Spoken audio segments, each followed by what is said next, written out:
সেদিন চলে গিয়েছিলাম আমার ননদের 2 টুইন্স বাচ্চার জন্মদিনে। একজনের নাম গুড্ডু আর একজনের নাম গুড়িয়া। এই যে ওদের এবার 7 বছর পূর্ণ হলো। আমাদের যাওয়ার আগেই কিন্তু কেক কাটিং হয়ে গিয়েছিল। তো গিয়ে প্রথম কেকটা খেলাম। আর এই যে গুড্ডু আর এই হলো গুড়িয়া, আর ইনি হলেন আমার ননদ, মানে ওদের মা।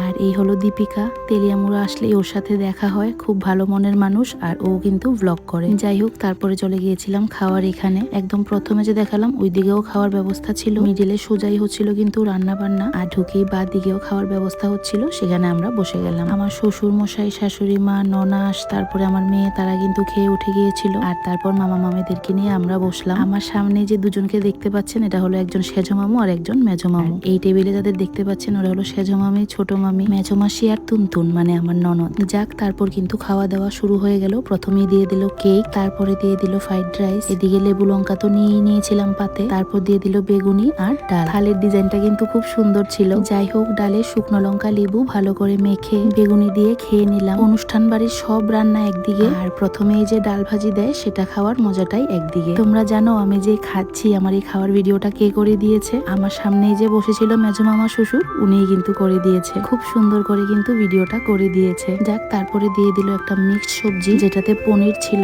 আমার বর তো আবার পনির খায় না, তো ওর ভাগের পনিরটাও আমাকে দিয়ে দিয়েছিল। তো সুন্দর করে ফুলকপি দিয়ে মেখে পনির দিয়ে কিন্তু মিক্সড ভেজটা খেয়ে নিলাম। তারপর আর একটু রাইস নিয়ে নিলাম, আর তারপরে কিন্তু দিয়ে দিল সোয়া চাপ। আমার আবার এই জিনিসটা খুব একটা পছন্দের নয়, কিন্তু তোমাদেরকে তো আমি বলেছি আমি সব খেতে পারি, আর খেতে না পারলেও খাওয়ার ট্রাই করি এটলিস্ট। যাই হোক, তারপরে সোয়া চপ দিয়ে খেয়ে নিলাম। এরপরে দিয়ে দিল মাংস। তো মাংস বেসিক্যালি ওরা মাটনই করেছিল, কিন্তু মাটনটা পরে দিয়ে একটু শর্ট পড়ে যাওয়াতে মাটনের সাথে চিকেনটা মিশিয়ে নিয়েছিল, যার জন্য পাতে চিকেন মাটন দুটোই পড়েছিল। মাছের পাতুরিটাও একটু শর্ট পড়ে গিয়েছিল, সেই জন্য আর দিয়েছিল না, কিন্তু পরবর্তী সময় দেখলো যে একটা আছে, তো আমাকে এসে দিয়ে গেল পাতুরিটা। এটা কি মাছের পাতুরি সেটা ঠিকই বুঝতে পারছিলাম না, কারণ আমরা নর্মালি ভেটকি মাছের পাতুরি খাই, কিন্তু এই মাছটা ভেটকি মাছের মতো লাগছিল না। আর আমি ওদেরকে জিজ্ঞেস করতে ভুলে গিয়েছিলাম এটা কি মাছ। শেষে ডেজার্টটা খেয়ে উঠলাম, ডেজার্টটা ভালোই হয়েছিল। এসে দেখি ওরা ভাই বোন আর্ট করছে। বাই।